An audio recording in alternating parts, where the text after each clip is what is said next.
Hello guys, আসসালামু আলাইকুম। আশা করি সবাই ভালো আছেন। ইনশাল্লাহ আমিও ভালো আছি। তো গাইস, আজকে চলে যাচ্ছে পাহাড়ে। সবাই অবশ্যই আমার সাথে থাকবেন এবং ব্লগটা পুরোপুরি উপভোগ করবেন। এটা হচ্ছে আমার দ্বিতীয় ব্লগ। অবশ্যই যারা ইউটিউব থেকে দেখছেন অবশ্যই আমার চ্যানেলটা সাবস্ক্রাইব করবেন এবং যারা পেজ থেকে দেখছেন অবশ্যই পেজটা ফলো দিয়ে পাশে থাকবেন। আপনারা হয়তো অনেকে জানেন এবং অনেকে জানেন না, কিন্তু বর্তমানে আমি কিরগিজস্তান আছি। আর এই কিরগিজস্তানকে কিন্তু মধ্য এশিয়ার সুইজারল্যান্ড বলা হয়। কারণ এটাকে মধ্য এশিয়ার সুইজারল্যান্ড বলার পিছনে অনেক কারণ আছে। কারণ এই দেশের সৌন্দর্য এবং পাহাড়গুলো দেখলে হুবহু সুইজারল্যান্ডের মতন অনুভব হয়। বিশ্বের বিভিন্ন দেশ থেকে এই দেশে অনেক পর্যটক আসে এবং এই দেশের প্রাকৃতিক সৌন্দর্যকে উপভোগ করে। এ দেশে দেখার মতো অনেক পর্যটক জায়গা রয়েছে, সেগুলো আপনারা অবশ্যই দেখতে পারবেন। এই দেশ আয়তনের দিক থেকে বাংলাদেশ থেকে অনেক বড় হওয়া সত্ত্বেও এই দেশের জনসংখ্যা খুবই কম। এই দেশের জনসংখ্যা বর্তমানে 70 লক্ষ। এ দেশে 100 ভাগের মধ্যে 70 ভাগে হচ্ছে পাহাড় আর 30 ভাগ হচ্ছে সমতল। আর এই 30 ভাগ সমতল জায়গাতে 70 লক্ষ মানুষের বসবাস। হ্যাঁ গাইস, কথা না বাড়িয়ে চলেন আমরা প্রাকৃতিক সৌন্দর্যগুলো উপভোগ করি।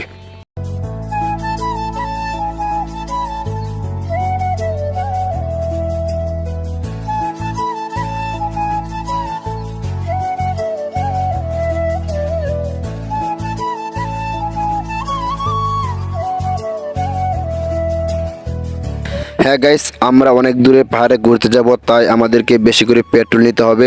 তাই আমরা চলে এলাম পেট্রোল নিতে। আর গাড়িটা থামাতে আমরা গানে তালে তালে নাচতে শুরু করলাম। কারণ আজকে আমরা অনেক খুশি, জীবনের প্রথম পাহাড় দেখতে যাচ্ছে আজকে। তাও আবার দেশের বাইরে কিরগিজস্তানে বিশাল বড় বড় পাহাড় দেখবো আজকে, অনেক খুশি লাগতেছে। আর খুশির ঠেলায় আমরা নিজেকে কেউ কন্ট্রোল করতে পারি নাই, তাই সবাই গানে তালে তালে কিছুক্ষণ নিচে নিলাম। আর পেট্রোল নেওয়া শেষ, আর আমাদের গাড়িও ছেড়ে দিল।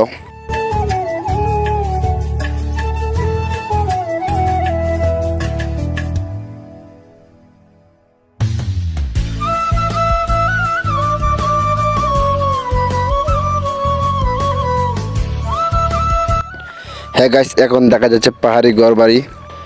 আর পাহাড়ি ঘরবাড়িগুলো বাংলাদেশের গ্রামাঞ্চলের ঘরবাড়ি থেকে অনেকটাই ভিন্ন। আর আমরা পাহাড়ে যেতে যেতে আমাদের চোখে যে পশুগুলো বেশি পড়ছে সেই পশুগুলোর মধ্যে হচ্ছে ভেড়া আর হচ্ছে ঘোড়া। সকল পশুর থেকে মনে হয় এই দেশে ভেড়া আর ঘোড়া এই দুটো পশু সবচেয়ে জনপ্রিয়। আর আস্তে আস্তে মনে হয় আমরা অনেকটাই আমাদের গন্তব্যস্থলে পৌঁছে গেছি। কারণ আমাদের রাস্তার দুই পাশে অনেক ছোট বড় অনেকগুলো পাহাড়ি দেখা যাচ্ছে।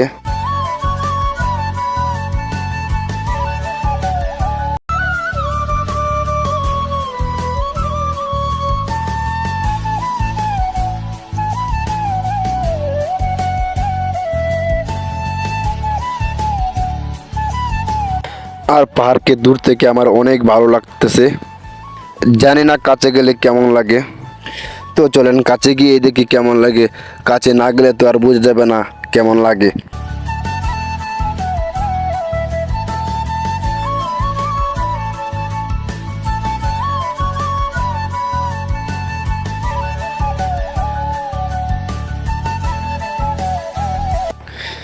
দুই পাশে পাহাড় আর পাহাড়ের মাঝখান দিয়ে সরু রাস্তা, আর সেই রাস্তা দিয়ে আমি যাচ্ছি। বিষয়টা ভাবলে কেমন জানি লাগে।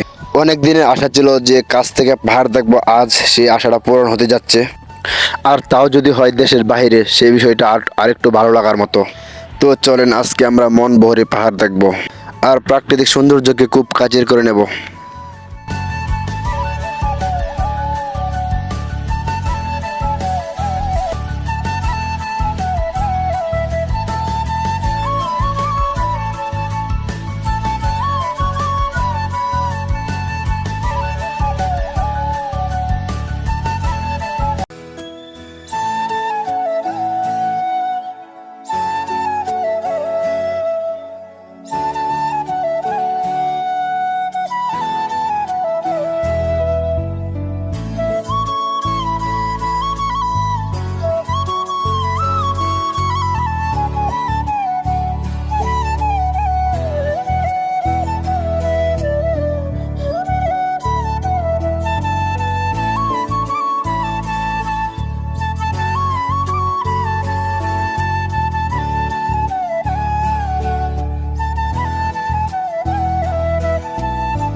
সবশেষে আমরা আমাদের গন্তব্যস্থানে এসে পৌঁছালাম।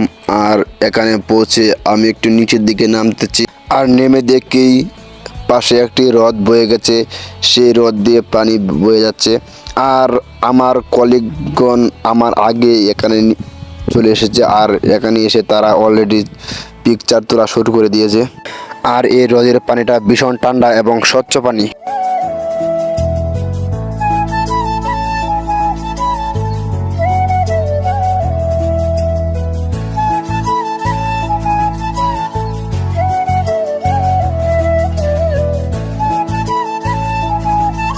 হ্যাঁ গাইস, আমরা এখানে অনেক ঘোরাঘুরি করলাম। এখন অনেকটাই খিদা লেগে গেছে, তাই আমাদের কিছু নাস্তা করার দরকার। সো আমরা এখন মাংস পোড়া, আর এই মাংস পোড়াটাকে বলা হয় বারবিকিউ।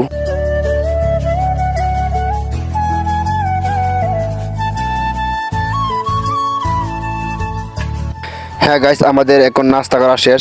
আর আমরা সবাই আজকে পাল্লা দিচ্ছি যে আজকে আমরা পাহাড়ের চূড়ায় পর্যন্ত উঠব, তাই দৌড়াচ্ছি পাহাড়ের দিকে। আর পাহাড়ে উঠতে যে কতটা কষ্ট, যারা পাহাড়ে উঠেছেন তারা একমাত্র বুঝতে পারেন। পাহাড়ে উঠতেছে আর হাঁপাচ্ছি, এতটা কষ্ট লাগতেছে পাহাড়ে উঠতে। আর এই পাহাড়টা অনেকটাই খারাপ পাহাড়, যে উঠতে অনেকটাই পরিশ্রম হচ্ছে। আর পরিশ্রম হলেও আমার অনেক ভালো লাগতেছিল, কারণ জীবনের প্রথম এত উঁচু একটা পাহাড়ে উঠতেছি। খুশিতে খালি উপরের দিকে লাফিয়ে লাফিয়ে উঠছে। আর আমার সাথে আমার বন্ধুগণও আছে, তারাও আমার পিছন থেকে দৌড়ে দৌড়ে পাহাড়ের দিকে উঠতেছে। আর পাহাড়ের উপর থেকে নিচের ভিউটা অনেক জোস। আপনারা দেখতে পাচ্ছেন যে পাহাড়ের উপর থেকে নিচের ভিউটা কত সুন্দর দেখাচ্ছে। পাহাড়ের উপর উঠে অনেকক্ষণ ঘোরাঘুরি করলাম এবং অনেক ছবি উঠালাম। এখন আমাদের নামার পালা। তো এখন আমি নেমে যাচ্ছি। আর নামতে অনেকটাই ভয় ভয় লাগছিল যে কখন পা পিছলে পড়ে যাই।